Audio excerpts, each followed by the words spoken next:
Antonio Brown says he did not leave the Tampa Bay Buccaneers on Sunday, instead claiming he was sacked on the sideline for having a terrible injury. Well, in this video, we will look at how this situation came to be and why Buccaneers NFL coach Bruce Arians disputed the injury claim. Let's talk about the controversial exit. It was the departure that was seen all across the world. Former Tampa Bay Buccaneers standout wide receiver Antonio Brown pulled off his shoulder pads, jersey, and shirt in the midst of a game against the New York Jets in Week 17 and raced across the end zone to the locker room while cheering up supporters.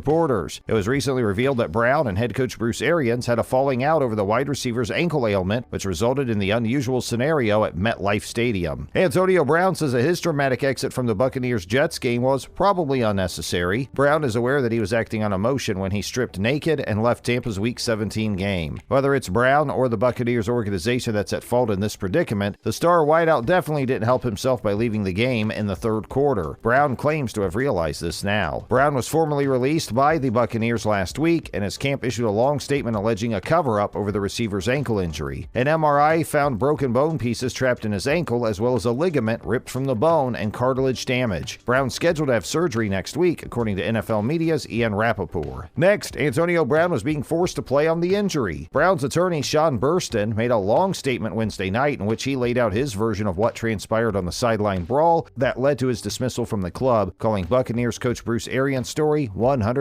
inaccurate. Brown stated that he resisted direct pressure from his coach to play the game despite an ankle injury in Sunday's game against the New York Jets. He had also mentioned that the Buccaneers staff gave him a powerful drug in which the NFL Player Association had warned him against using. Brown went on to say that he gave it his best for the team, but sat down once it became evident that he couldn't play at a high level safely, which he claims irritated Arians. The coach stated that he was not notified by medical personnel that Brown was injured in any way, but Arians declined to elaborate on the nature of his conversation with Brown. When asked why Brown removed his pads and jersey, then waved to supporters and exited the field, Arians answered, "You'll have to ask him, brother." Arians said he had no regrets about giving the problematic receiver a chance to play with Tom Brady and resurrect a career ruined by off-field difficulties, including a civil lawsuit filed by a female personal trainer who alleged he sexually abused her. "I wish him well," said Arians, who was the Steelers' offensive coordinator when Brown was taken in the 6th round in 2010. The coach says he cares about Brown and hopes he gets the right help if he wants it. Up next, Antonio Brown's history in the NFL. Since his last full season in the NFL with the Pittsburgh Steelers in 2018, Brown has played for 3 different teams. The 33-year-old also had a tumultuous exit from Oakland and New England. He was released before ever playing a game for the Raiders, and he only appeared in 1 game for the Brady-led Patriots in 2019. Brown had not played in the NFL in more than 13 months when he joined with the Buccaneers in October 2020, nearing the completion of his 8-game ban for several breaches of the NFL's personal conduct policy. Brown rejoined the Buccaneers lineup 2 weeks ago after serving a 3-game suspension for falsifying his COVID-19 vaccination status using a forged card. Brown has a record of 928 catches for 12,291 yards and 83 touchdowns in 12 NFL seasons. With 144 games, he also has the longest current streak of caught passes. In other NFL news, coach of the Houston Texans, David Culley, was fired. According to Adam Schefter, the Texans have sacked head coach David Culley. Culley stated on Sunday after the Texans concluded the season at 4-13 that he plans to return for a second season. The Texans administration and front office, on the other hand, have spent the previous several days analyzing the coach and have decided to terminate him on Thursday. The termination comes a year after the Texans hired Culley, a veteran assistant who at the age of 65 became the NFL's oldest new head coach. Culley was the only black coach hired in the last offseason and one of just 3 black coaches in the NFL when he was hired in January 2021 by CEO and team chairman Cal McNair and General Nick Caserio. Culley served 2 seasons as an assistant head coach, passing coordinator, and receiving coach with the Baltimore Ravens before joining the Houston Texans. Culley worked as an assistant coach in college and the NFL for 43 years. The Texans won the same number of games as the previous season under interim coach Romeo Crennel and Culley's first season as head coach. Culley accomplished this feat despite a decimated squad and a team that only had 1 first-round selection in the previous 4 years. Now, John Brown has returned to the NFL just in time. The veteran speedster, also known as Smokey, has signed with the Tampa Bay Buccaneers practice squad, the organization announced Thursday. Brown has joined the Tampa Bay Bucs for the 3rd time in the 2021 season. He participated in 2 games with Denver and 2 with Jacksonville without collecting a reception in each encounter. Brown was a vital element of Buffalo's passing offense prior to 2021, scoring a second 1,000-yard season of his career in 2019 before injuries hampered his availability in 2020. Buffalo couldn't afford to risk another season marred by Brown's health, so they signed Emmanuel Sanders to take his spot in the Bills' offense in 2021. Up next, ex-NFL star Eric Weddle is making a comeback. According to Weddle's agent, David Cantor, the 6-time Pro Bowl free safety is signing with the Rams after the team lost Jordan Fuller to a season-ending ankle injury. Weddle has less than a week to come up to speed before the Rams meet the Arizona Cardinals in a wild-card playoff game on Monday night. Weddle, age 37, has not appeared in an NFL game since 2019. After spending the previous 3 years with the Baltimore Ravens, he spent that season with the Rams. Weddle spent most of his career with the Chargers, where he earned All-Pro honors in 2011 and 2014. Weddle has 108 tackles in his lone season with the Rams, his most since the 2014 season. Weddle has played in 201 regular season games and 9 postseason games. In 2007, he helped the Chargers reach the AFC Championship game. His most recent postseason appearance came in the Ravens' wildcard loss to the Chargers in 2018. Desmond Merrow, former NFL player, has reached a record amount settlement. According to his lawyers, the former NFL player who was choked during a violent arrest in Henry County in 2017 has resolved his claim against the county. Desmond Merrow's attorney stated that he had obtained a record sum settlement for a non-death officer-involved use of force lawsuit in Henry County. In September 2020, the officer who choked Merrow during the arrest at a McDonough commercial area pled guilty to a criminal offense. As part of a guilty plea, that officer, David Rose, had to give up his law enforcement certification and was sentenced to 12 months probation, anger management classes, and 40 hours of community service. Up next, Miami Dolphins fired head coach Brian Flores. Despite 2 consecutive successful seasons, the decision was made after missing the playoffs. According to accounts, the call had nothing to do with his performance. Flores wasn't everyone's cup of tea, and his 7-game stretch was as phony as it gets, but he took over a struggling Dolphins club and converted it into one that just found ways to win. Miami's now faced with 2 major decisions, one as head coach and one at quarterback, and by causing one of those issues, the Dolphins' decision at quarterback has just become much tougher. Tua Tagovailoa finished the season ranked 27th in the NFL in passing yards and tied for 23rd in touchdowns. It wasn't a whole dumpster fire, however, he is not the clear long-term solution at quarterback. Miami's defense lifted them to a 9-8 record after a 1-7 start to the season, as has become the norm. However, if the Dolphins do not make the correct decisions this offseason, they may revert to their bleak ways next season. The New York Jets need to patch things up. As we've seen throughout the league, turning a hot mess into a competitive organization requires more than simply an intriguing rookie quarterback. Zach Wilson did not instantly improve the Jets' offense. In fact, he appeared to be out of his depth at times. First-year head coach and former San Francisco defensive whisperer Robert Saleh failed to transform the Jets' defense into a force. If we're searching for positives, Wilson didn't throw a pick in the final 5 weeks of the season. New York was competitive, but the Jets completed the season 1-4, with a lone victory coming against Jacksonville. Antonio Brown is set up for surgery, which will remove the bone fragment surrounding his ankle, so hopefully we'll get to see this star in action next season. But who will he team up with? Hey, that's it for our video. Thanks for watching!